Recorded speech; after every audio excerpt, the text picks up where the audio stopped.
Gipang sermonan na sila ni mami. Wa sila kabalo nga ako'y nagkatag-katag ato.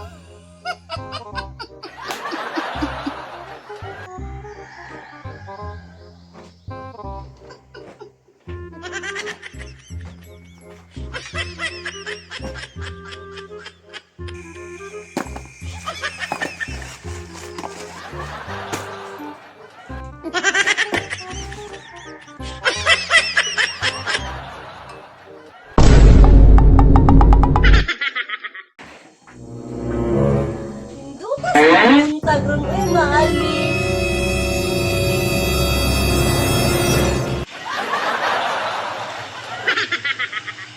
Anong kalat man akong sala sa mansyon? Asa ni akong housekeeper? Ay, maka-stress! Ato ko sa gawas bigay magpahangin ko. Kaha jud ning sayuta mahuman sa tong trabaho. Ay makarelax ta dayon ba?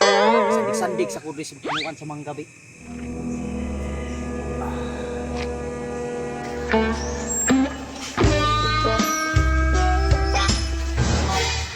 Ay, sa gawas kay relaxing pa kaayo.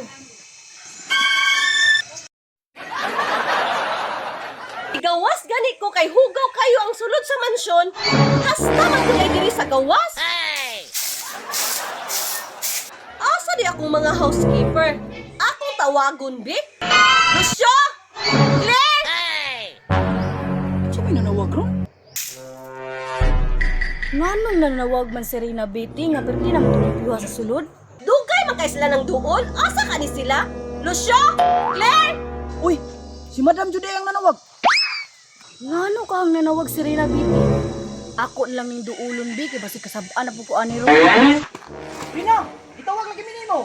Gitawag ta mo, unsa na yung gipang trabaho? Pagkahuman akong panglimpyo sa sulod Rina, nanilig na po ko dito sa bakura ng mansyon. Ako Rina, human ako pamisbi sa bulak ug nakapanglimpyo na pugos palibot. Unsa? Humana mo panglimpyo? Tanawa na ni sulod, Claire. Limpyo naman kay na Rina. Hala. Mao ni limpyo nimo, Claire? Ikaw, Lucio, kani magkalat man ang punot og sako din ha. Unsay pagtuon nimo sa mansyon? Pugon? Limpyo naman na Rina. Hala ka. Sige na, panlihok na mo. Sige Rina. Ay, naman og 50% akong kagwapa karon kay na-stress ko ninyo.